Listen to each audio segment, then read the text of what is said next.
Para sahabat insan terkasih, salam damai sejahtera Natal untuk kita semua. Dalam perayaan sukacita kelahiran Tuhan ini, perkenankan saya membagikan sebuah refleksi sederhana dari bacaan Injil hari ini, teks Lukas bab 2 ayat 1 sampai 14. Kisah kelahiran Tuhan Yesus di Bethlehem.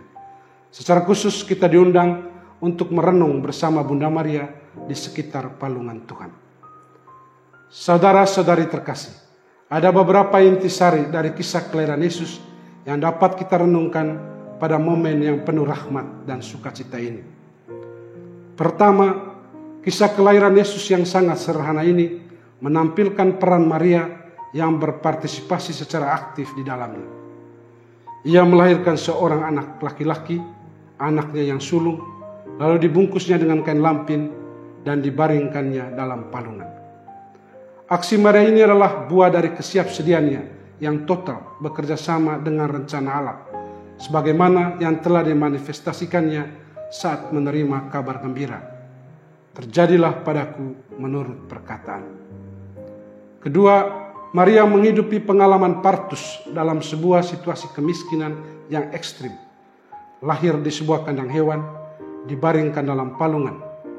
Sangat kontras dengan martabat sang putra sebagai anak Allah yang maha tinggi.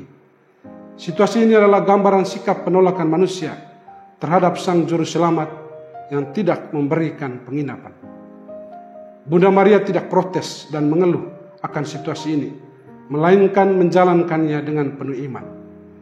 Dia tetap tegar dan ikhlas melahirkan dan menatap putranya di palungan, sebagaimana nanti juga dia tegar berdiri di bawah kaki salib putranya.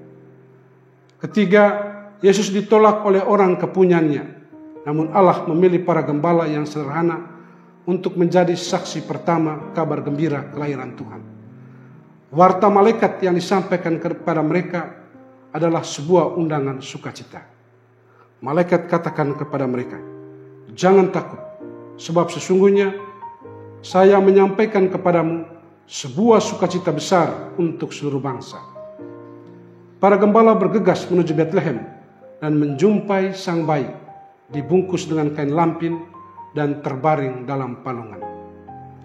Di balik kesederhanaan penampilan sang bayi, dengan mata iman mereka menemukan kehadiran sang juru selamat.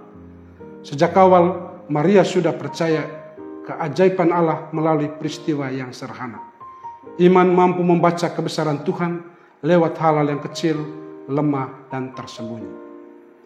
Keempat, di hadapan misteri yang mengagumkan ini, Maria menyikapinya dengan kebijakan iman. Menyimpan semua perkara itu di dalam hatinya. Artinya Maria merenungkan peristiwa itu secara mendalam dalam terang iman. Hati adalah tempat terbaik untuk mengolah dan memahami secara baik hal-hal penting dalam hidup.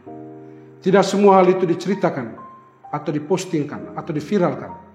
Ada banyak peristiwa-peristiwa penting dan sulit dalam sejarah hidup Maria yang ditanggapinya dengan menyimpan dalam hati, dicerna dengan sikap iman yang sangat mendalam. Kelima, Bethlehem. Bethlehem dalam bahasa Ibrani berarti rumah roti. Kelahiran Yesus di palungan Bethlehem memuat makna teologis bahwa Yesus adalah roti kehidupan bagi manusia. Sebagaimana ternak datang ke palungan untuk menikmati makanan, maka sebenarnya manusia datang kepada Yesus karena dialah makanan sejati, sumber kehidupan. Dalam hal ini, peran Bunda Maria adalah sebagai pengantar atau pelayan yang menyajikan dan menghadirkan kepada manusia roti kehidupan, yakni Yesus yang memberi daya kehidupan dan keselamatan bagi semua orang. Para sahabat insan terkasih, ada beberapa pesan dari Injil hari ini yang membantu kita memaknai sukacita kelahiran Tuhan. Pesan pertama, membangun sikap bersolider dan berbela rasa. Natal adalah ungkapan nyata solidaritas dan belas kasih Allah kepada manusia. Dia rela meninggalkan kealahannya dan menjadi manusia yang lemah, miskin, dan sederhana. Allah menjadi manusia karena dia peduli, solider, dan berbelas kasih. Allah kita bukan sosok Allah yang mati rasa, Bunda Maria juga mengambil bagian dalam solidaritas Allah ini. Maka di tengah situasi dunia modern ini yang cenderung egois dan apatis, momen Natal menggerakkan kita untuk lebih peduli dan solider dengan orang lain.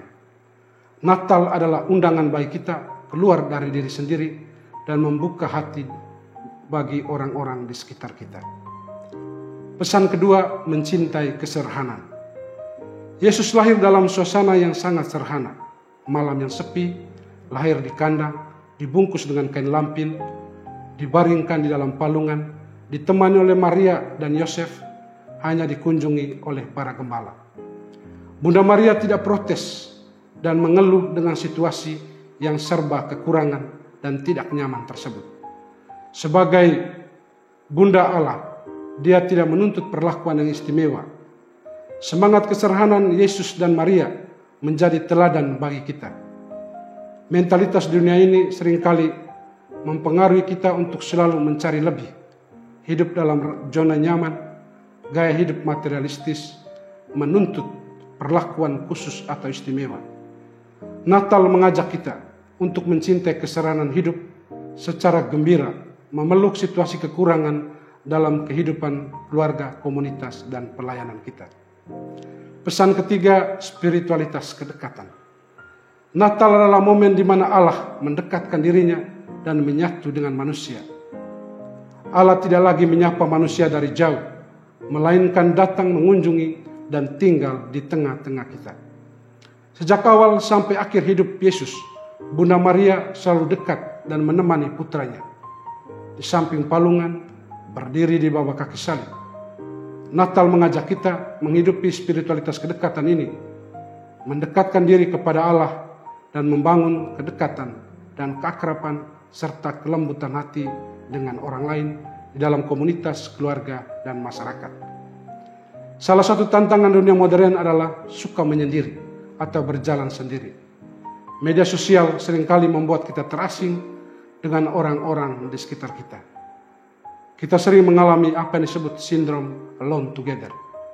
Hidup bersama-sama tetapi merasa kesepian. Pesan keempat, kepedulian terhadap orang kecil dan orang miskin. Kelahiran Yesus dalam situasi yang sangat sederhana dan miskin adalah tanda bahwa Allah mencintai dan berpihak serta bersolider dengan orang kecil dan miskin. Yesus memilih jalan seperti itu untuk merasa senasib dengan begitu banyak orang atau keluarga miskin di dunia ini. Ada banyak keluarga dan anak-anak dewasa ini yang lahir dan hidup dalam situasi kandang atau palungan Bethlehem. Maka Natal menjadi undangan bagi kita untuk peduli dan berpihak kepada orang-orang kecil dan miskin di sekitar kita.